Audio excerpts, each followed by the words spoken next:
ఉమ్మడి ఆంధ్రప్రదేశ్ నుంచి నవ్యాంధ్రప్రదేశ్ వరకు ఇప్పటివరకు అరౌండ్ 21 మెంబర్స్ ముఖ్యమంత్రులను మనం చూసుంటాం.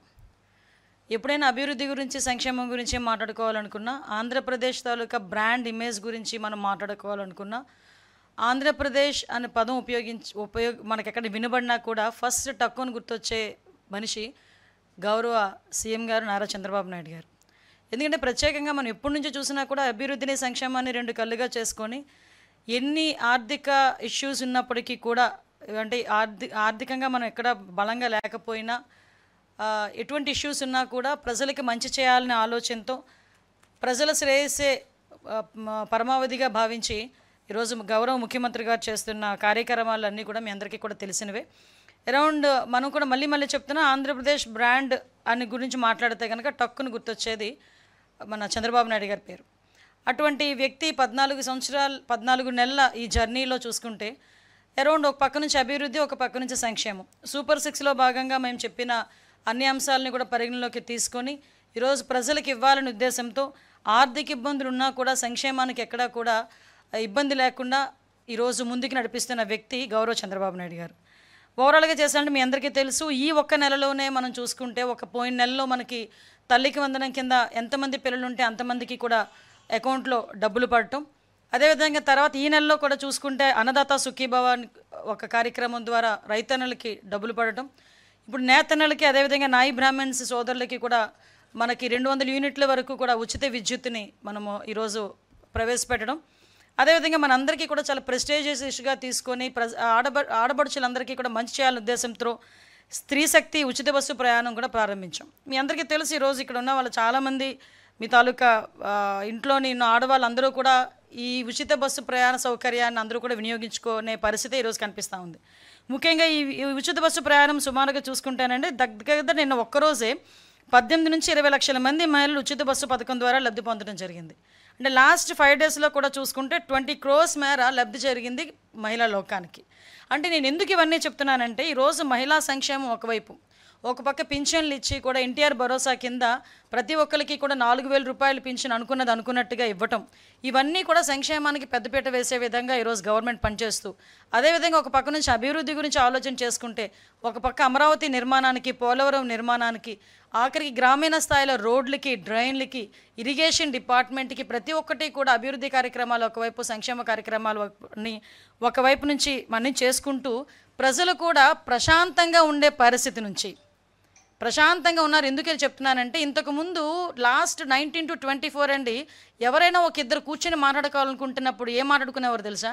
వాళ్ళ సమస్య గురించి, లేకపోతే వాళ్ళకి జరిగిన అన్యాయం గురించి, వాళ్ళకి జరిగిన అక్రమం గురించి మాట్లాడుకుంటే, ఈరోజు ఈ 14 నెలల కాలంలో ఏ ఇద్దరు కలిసి కూర్చొని మాట్లాడుకున్నా సంక్షేమం గురించి మాట్లాడుతున్నారు, పరిశ్రమల గురించి మాట్లాడుతున్నారు, ఎన్ని పెట్టుబడులు వస్తాయని మాట్లాడుతున్నారు, ఎంతమందికి ఉద్యోగాలు వస్తాయని మాట్లాడుతున్నారు, వాళ్ళ బిడ్డలకు ఎటువంటి ఉద్యోగాలు రాబోతున్నాయన్న విషయం గురించి మాట్లాడుకునే పరిస్థితి.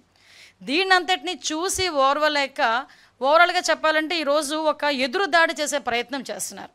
ఎంత ఎదురుదాడి అంటే, ఈరోజు వైసీపీ తాలూకా సాక్షి మీడియాలో అవనియండి, వాళ్ళ తాలూకా సంబంధిత సోషల్ మీడియాలో అవనియండి, విషం చిమ్మే ప్రయత్నం చేస్తున్నారు. ఆ విషయం కూడా ఎలాంటి ప్రయత్నం చేస్తున్నారంటే, మీరు నిజంగా వాస్తవాలుగా ఉన్నట్టు కనుక మీరు మాకు ప్రొజెక్ట్ చేస్తే డెఫినెట్గా దాని మీద మేము ఏం యాక్షన్ తీసుకోవాలా, లేకపోతే మేము ఎలా సర్దిద్దుకోవాలన్న విషయం మీద మేమైతే దృష్టి పెట్టేవాళ్ళమే. కానీ ఈరోజు పరిస్థితి ఏమవుతుందంటే, అవాస్తవాల్ని వాస్తవాలుగా చిత్రీకరించడం, అవాస్తవాల్ని చూపించి ప్రజల్ని ప్రలోభ పెట్టడం, ఓవరాల్గా చెప్పాలంటే ఒక ప్రజల్లోని ఒక అలజడిని, ఒక అనుమానాన్ని, ఒక అభద్రతా భావాన్ని క్రియేట్ చేయటానికి సోషల్ మీడియా వేదికగా, లేకపోతే మీడియా వేదికగా కొంతమంది చేస్తున్న దుష్ప్రచారాన్ని చూస్తూ ఉంటే నిజంగా తిరిగి మళ్ళా మా కొరడాలు జులిపించాలి అంటే, మా పోలీస్ కొరడా జులిపించాలి అన్న పరిస్థితి అయితే వస్తుంది. పోలీస్ కొరడా అంటే మీరు వేరేగా ఆలోచించారు కాదు, మళ్ళా మేము కూడా దాని మీద ఇది నిజం కాదు, ఇలా అబద్ధాలు ప్రచారం చేసే వాళ్ళ మీద చర్యలు తీసుకునే పరిస్థితి రావాలి అనే ఉద్దేశంతో ఈరోజు మళ్ళీ మీ అందరి దగ్గరికి రావడం జరిగింది. ఎందుకనంటే ఈరోజు మనం చూస్తానండి, మొన్న నేను చూశాను ఎక్కడో ఇక్కడ విషయం ఏంటంటే, వైసీపీకి 2014 నుంచి 19 వరకు వైసీపీ పందా అదే, 19 నుంచి 24 వరకు వాళ్ళు అధికారంలో ఉన్నా కూడా అవే వాస్తవాలుగా చిత్రీకరించే ప్రయత్నం చేయటం, మళ్ళా తిరిగి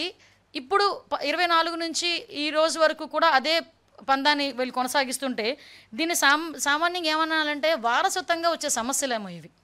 ఈ వారసత్వంగా వచ్చే సమస్యల్ని ఈరోజు ఎదుర్కోవడానికి ఈరోజు మేమందరం కూడా సిద్ధంగా ఉన్నాం. వీళ్ళు చేసే అవాస్తవాలని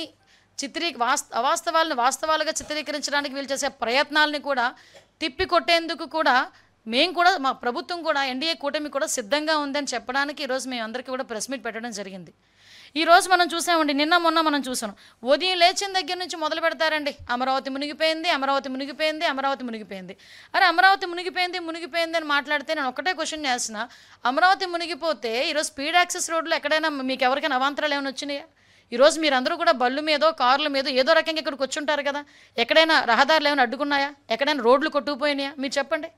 లేదు. ఈరోజు నేను సెక్రటేరియట్లో కూర్చుని మాట్లాడుతున్నా, సెక్రటేరియట్ మునిగిపోయిందా? అసెంబ్లీ ఏమైనా మునిగిపోయిందా? ఈరోజు మామూలుగా మాట్లాడుకుందాం. ఈరోజు ఎక్కడ ఇప్పుడు అమరావతి కట్టడాలు కట్టుతున్న సమయంలో పునాది తీసుకునేటప్పుడు కొన్ని నీళ్లు చేరుతాయి. ఇప్పుడు వర్షాకాలం వర్షం పడక ఏం పడుతుందండి?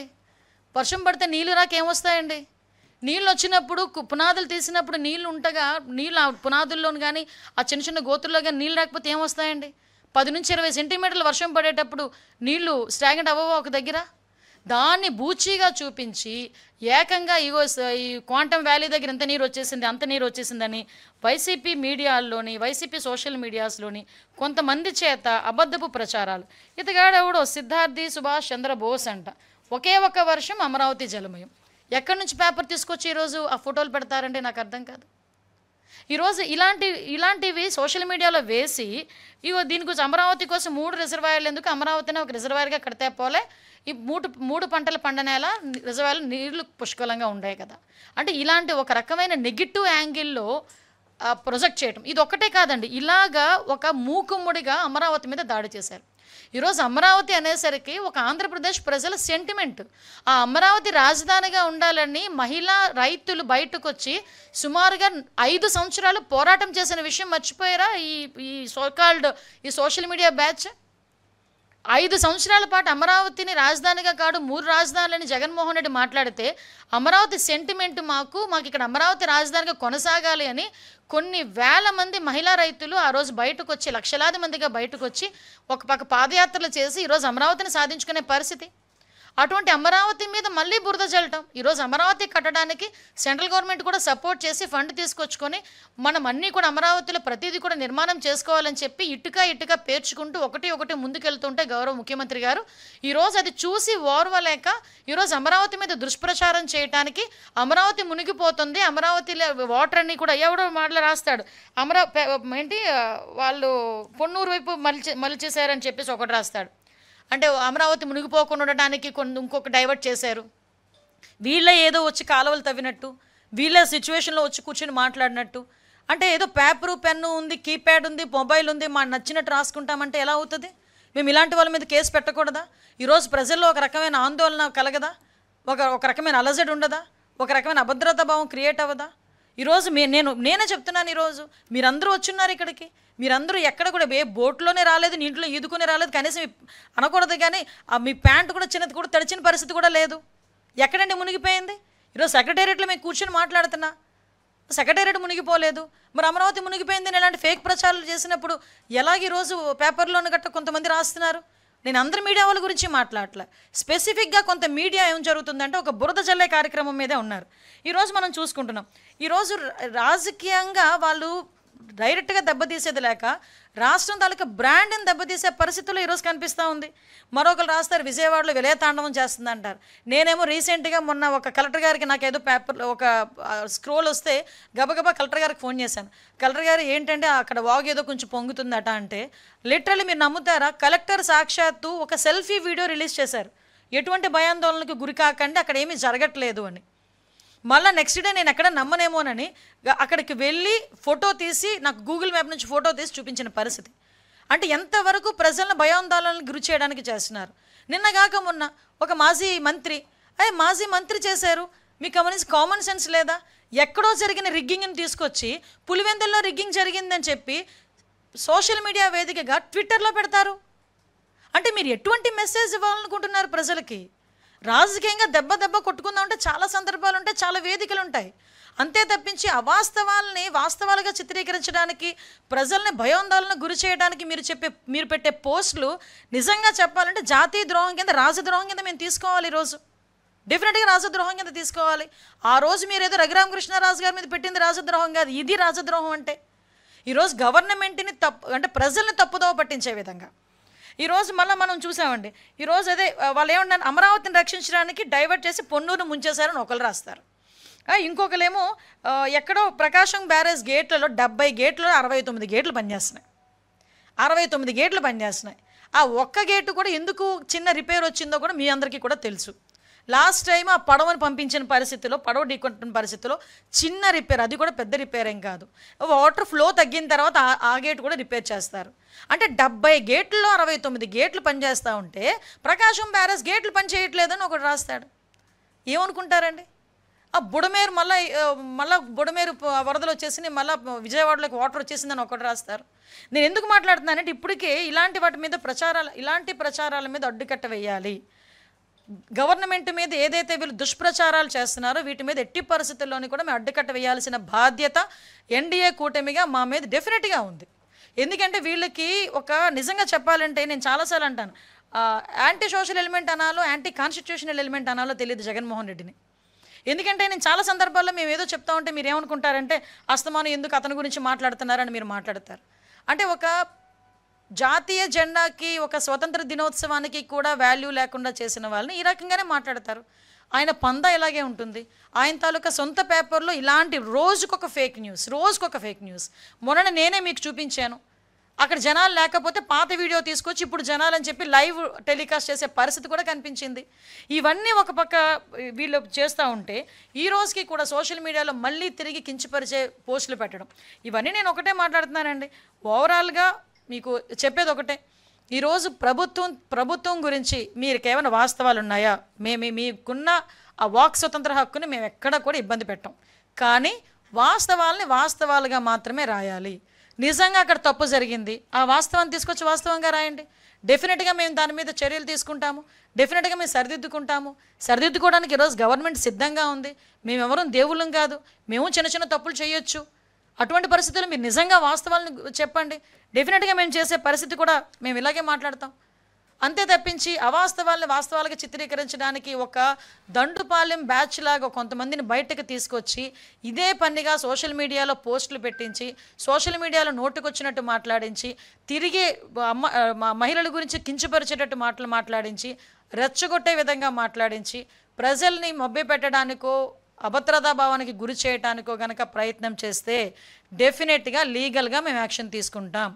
ఇటువంటి సోషల్ మీడియా పోస్టుల మీద ఒక ఫ్యాక్ట్ ఫైండింగ్ కమిటీ కూడా మేము ఏర్పాటు చేసుకుంటాం. దాంతో భాగంగా వాళ్ళు ఇచ్చిన నివేదికల ఆధారంగా డెఫినెట్గా ఒక చట్టాన్ని కూడా తీసుకొచ్చి సోషల్ మీడియాలో అవాస్తవాలను వాస్తవాలుగా చిత్రీకరించడం ప్రయత్నించే ప్రతి ఒక్కరి మీద కూడా లీగల్గా చర్యలు ఉంటాయి. దయచేసి వీటి మీద అన్నిటి మీద కూడా మీరందరూ కూడా అలర్ట్గా ఉండాల్సిన అవసరం ఉంది. దయచేసి ఇంకో మాట చెప్పాలి. కొంతమంది అఫీషియల్స్ ఉన్నారు. ఈ అఫీషియల్స్ ఏం చేస్తున్నారంటే నిజంగా వాళ్ళకి రాజకీయంగా వాళ్ళు కొంచెం ముందుకెళ్ళాలి అనుకుంటే కనుక రిజైన్ చేసి వెళ్ళండి. అంతేగాని కొంతమంది గవర్నమెంట్ ఉద్యోగస్తులు కూడా రాజకీయంగా అవాస్తవాల్ని వాస్తవాలుగా చిత్రీకరించే ప్రయత్నంలో సోషల్ మీడియాను వాడుకోవడం కూడా మా దృష్టికి వచ్చింది. అటువంటి వాళ్ళ మీద కూడా కంపల్సరీగా వాళ్ళ మీద ప్రభుత్వపరమైన చర్యలు తీసుకోవడానికి కూడా ఎక్కడ కూడా బ్యాక్ స్టెప్ అయ్యాం.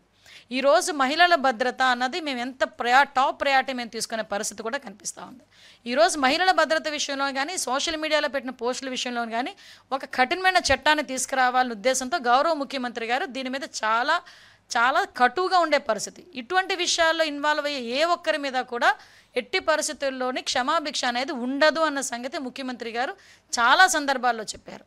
మహిళల మీదకి అడ్డగోలుగా వెళ్ళే ఎవరిని కూడా మేము మహిళల మీదకి అనుచిత వ్యాఖ్యలు చేసేవాళ్ళు కానీ మహిళల మీద ఈ రోజు వరకు మీరు చూశారు, గాంజాని అరికట్టగలుగుతున్నాం, డ్రగ్స్ని అరికట్టగలుగుతున్నాం, ఈరోజు క్రైమ్ రేట్ని తగ్గించగలుగుతున్నాం, ఉమెన్ ప్రొటెక్షన్ని పెంచగలుగుతున్నాం. శక్తి యాప్ ద్వారా చాలామంది మహిళలకు భద్రతా చట్టాల దృష్ట్యా మేము దగ్గర కాగలుగుతున్నాం.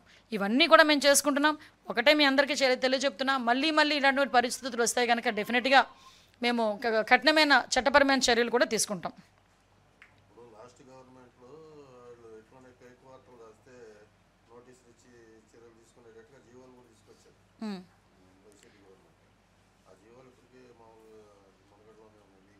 జీవోలు కాదండి సార్, చట్టమే తీసుకొస్తామండి. జీవోని అయితే ఈరోజు మీరు ఉంచొచ్చు, రేపు మేము మీ వేరే వాళ్ళు వచ్చిన తర్వాత జీవో క్యాన్సిల్ చేయొచ్చు. సో జీవోలు కాదండి, చట్టాన్నే తీసుకొస్తున్నాం. చట్టం తీసుకురావడానికి కూడా మేము రెడీగా ఉన్నాం.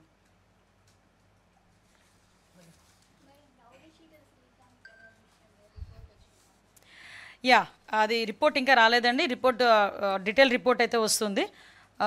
యాక్చువల్గా మీకు అందరికీ కూడా ఇష్యూ తెలిసిందే. పెరోల్ విషయం కూడా మీ అందరూ కూడా చాలా ఒక్కొక్కరు అంటే మ్యాక్సిమం మీరు ఇన్వెస్టిగేషన్ మీరు చేశారు దాని మీద. నేను దాన్ని ఎప్పుడు కూడా తప్పు పట్టట్లే. బట్ మీకేమైనా క్వశ్చన్స్ ఉన్నాయా దాని మీద? సార్ ఒకటి మీకు ఒక విషయం చెప్పనా, ఎవరి దగ్గరికైనా ప్రజాప్రతినిధుల దగ్గర అనేసరికి ఎవరికైనా ఏదైనా అవకాశాలు కావాల్సి వచ్చినప్పుడు వస్తారు. వచ్చినప్పుడు కొన్ని సందర్భాల్లో ఓవర్ లుక్లో కొంతమంది ముందుకెళ్తారు, కొంతమంది వాట్ ఎవర్ ఇట్ వాళ్ళకున్న పరిచయాలు బేస్ చేసుకుని కొంతమంది ముందుకెళ్ళచ్చు. కానీ ఒకటేంటంటే ఇందులో ఎవరు ఏది జరిగినా కూడా పెరోల్ ఇచ్చిన తర్వాత వితిన్ 1 వీక్లో అతను ఒక నెటోరియస్ క్యాండిడేట్, అతనికి పెరోల్ ఇవ్వటం అనేది మంచి పద్ధతి కాదు అన్న సంగతి తెలిసిన తర్వాత ఇమీడియట్గా మేము ఆ పెరోల్ క్యాన్సిల్ చేసి మళ్ళీ తిరిగి అతన్ని జైలుకి పంపించడం జరిగింది. ఇదే పెరోల్ గురించి మీరు మాట్లాడాలనుకుంటే లాస్ట్ గవర్నమెంట్లో అతనికి యాక్చువల్గా శ్రీకాంత్ అనే వ్యక్తి ఇంతకుముందు 2010 నుంచి జీవిత ఖైదు. అతను 2014 నుంచి సంథింగ్ ఆ ఏరియాను ఒక 4 ఇయర్స్ అతను అబ్స్కాండ్ అయ్యాడు, తర్వాత సరెండర్ అయ్యాడు. సో ఈ నేపథ్యంలో అతనికి కొన్ని రోజులు పెరోల్ కూడా ఇవ్వకూడదు. కానీ ఆ పీరియడ్ అయిన తర్వాత లాస్ట్ గవర్నమెంట్లో దగ్గర 27/1/2024 నుంచి 13/3/2024 వరకు అరౌండ్ 45 days అతని పెరోల్ మీద బయట ఉన్నాడు. ఓకే, మా దగ్గరకు వచ్చేసరికి పెరోల్ విషయం దగ్గరికి వచ్చేసరికి పెరోల్ ఎవరిచ్చారు ఏంటన్నది మేమందరం ఆ ఎంక్వైరీ మేము చేసుకుంటున్నాము, ఆ రిపోర్ట్స్ మేము తెప్పించుకుంటాం. కానీ ఆ ఇమీడియట్గా జరిగిన పొరపాటు ఏదైతే ఉందో పొరపాట లేకపోతే వాట్ ఎవర్ ఇట్ మేబీ ఏం జరిగినా అది కొంచెం ఇబ్బందికరమైన పరిస్థితిలో ఉన్నది అనే సంగతి తెలిసిన వెంటనే వితిన్ 1 వీక్ మేము పెరోల్ క్యాన్సిల్ చేసాము. తిరిగి ఆ ముద్దాయిని తిరిగి జైలుకి పంపించడం జరిగింది.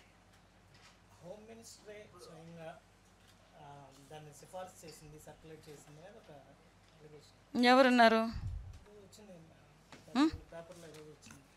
నేనేమంటానంటే ఇప్పుడు దయచేసి అందరూ కూడా నాకు సోదరులు లాంటి వాళ్ళే.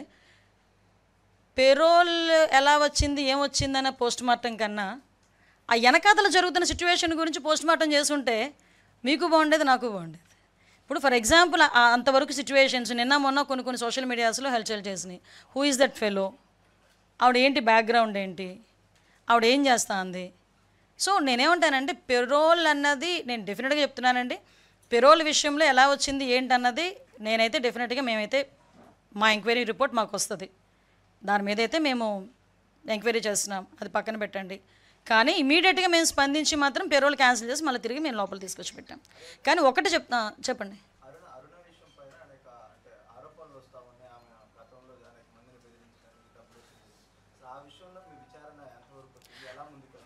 యాక్చువల్గా ఇక్కడ ఒక మాట చెప్పాలండి. కొన్ని నేను ఇందాక ఒక మాట అన్నాను, కొంతమందిని పెంచి పోషించాడు జగన్మోహన్ రెడ్డి. ఎలాంటి వాళ్ళని పెంచి పోషించాడంటే ఒక గూండాల్ని రౌడీల్ని, ఒక అసాంఘిక శక్తుల్ని, ఇలాంటి పర్సన్స్ని పెంచి పోషించాడు.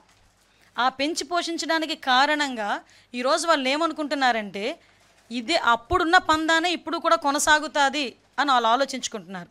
కానీ రౌడీలకి, రౌడీ గ్యాంగ్లకు కూడా చెప్తున్నా, అసాంఘిక శక్తులకి, రౌడీలకి, రౌడీ గ్యాంగులకి, రౌడీ షీటర్స్కి, వీళ్ళందరికీ కూడా ఒకటే చెప్తున్నా, ఇంతకుముందు గవర్నమెంట్ కాదు, మీరు ఎలా పడితే అలా డ్యాన్స్ చేస్తాము, ఎలా పడితే అలా ఉంటాము, ఇంతకు ముందులాగే మేము ఇంకా బ్లాక్మెయిల్స్ చేస్తాము, ఇంతకు ముందులాగే బెదిరిస్తాము ఆఫీసర్స్ని, ఇంతకు ముందులాగే బ్లాక్మెయిల్ చేస్తాము, మేము కట్టడిలో తెచ్చుకుంటామని చెప్పుకోవడానికి ఇంతకు ముందు గవర్నమెంట్ జగన్మోహన్ రెడ్డి గవర్నమెంట్ అనకూడదు, కానీ ఒక అవినీతి గవర్నమెంట్. అందులో మీరు పెంచి పోషించి బయటకు రావచ్చు. కానీ ఇది ఎన్డీఏ కూటమి, ఇక్కడ ఉన్నది చంద్రబాబు నాయుడు గారు ముఖ్యమంత్రిగా. ఇక్కడ ఇలాంటి ఆటలు ఎట్టి పరిస్థితుల్లోనే సాగవు. మేము క్లియర్గా చెప్తున్నాం, ఇలాంటి అసాంఘిక శక్తుల్ని ఎలాగ అణచగొట్టాలో చంద్రబాబు నాయుడు గారికి వెన్నతో పెట్టిన విద్య. ఒకనొక టైంలో ఫ్యాక్షనిస్టులని, నక్సలిజాన్ని ఎలాగ అదుపు చేశారో మీ అందరికీ కూడా తెలుసు. ఈలో పెద్ద ఇష్యూ కాదు. కానీ వీళ్ళు ఏమనుకుంటున్నారంటే తుల్లి పడుతున్నారు, మమ్మల్ని ఏం చేస్తారులే అని మాకు తిరిగి టాస్క్లు ఇచ్చే పరిస్థితుల్లో వాళ్ళు ఉన్నారు. సో అటువంటి వాళ్ళని ఎట్టి పరిస్థితులను టాలరేట్ చేసే ప్రసక్తి లేదు. ఇటువంటి అసాంఘిక శక్తులు ఎక్కడెక్కడ ఉన్నాయో కూడా మేము కూడా ఎంక్వైరీ చేసుకుంటున్నాం. ఇటువంటి వాళ్ళు ఎక్కడెక్కడ ఉన్నారో కూడా మేము కూడా ఎంక్వైరీ చేసుకుంటున్నాం. ఎంక్వైరీ నేపథ్యంలో అటువంటి వాళ్ళందరి మీద కూడా ఉక్కుపాదం మోపుతాం. ఒకటి, మాకు పీస్ఫుల్గా ఆంధ్రప్రదేశ్ ఉండాలి, ఆంధ్రప్రదేశ్ ప్రజలు ప్రశాంతంగా ఉండాలి, అది మా ఎజెండా. భరోసాగా ఇవ్వాలి.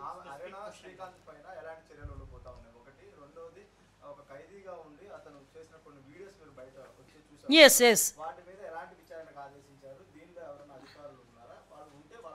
ఏమంటే దీని మీద క్లియర్ కట్గా ఇన్ఫర్మేషన్ అయితే తెప్పించుకుంటున్నాం. ఎంక్వైరీ అయితే వేసాము, ఎంక్వైరీ రిపోర్ట్ అయితే రెడీగా ఉంది, వాళ్ళు కూడా ఇవ్వడానికి సిద్ధపడ్డారు.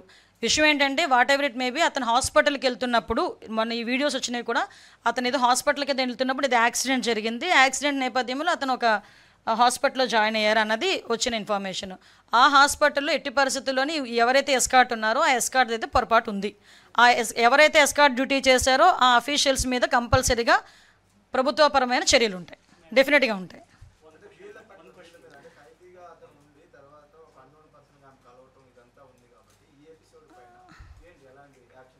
యాక్చువల్గా నాకున్న ప్రైమరీ ఇన్ఫర్మేషన్ ఏంటంటే ఈవిడ మీద ఒక 2 కేసులు కూడా ఉన్నాయి. ఇంతకుముందు ఒక వెలుగు డిపార్ట్మెంట్లో ఏదో పనిచేసేటప్పుడు 13 లక్షల రూపాయలు ఏదో ఫ్రాడ్ అయిందని చెప్పి వాళ్ళు తీసేసేయటం, సంథింగ్ ఇంకో కేసు ఏదో ఒక ఇంటిని ధ్వంసం చేసే కేసు ఏదో ఉంది. ఫర్దర్గా కొన్ని మా పరిధులు మాకున్నాయి, మా ఎంక్వైరీ మాకు జరుగుతుంది. ఏదైనా కూడా ఎంక్వైరీ రిపోర్ట్ని బేస్ చేసుకొని కంపల్సరీగా కఠిన చర్యలు తీసుకుంటాం.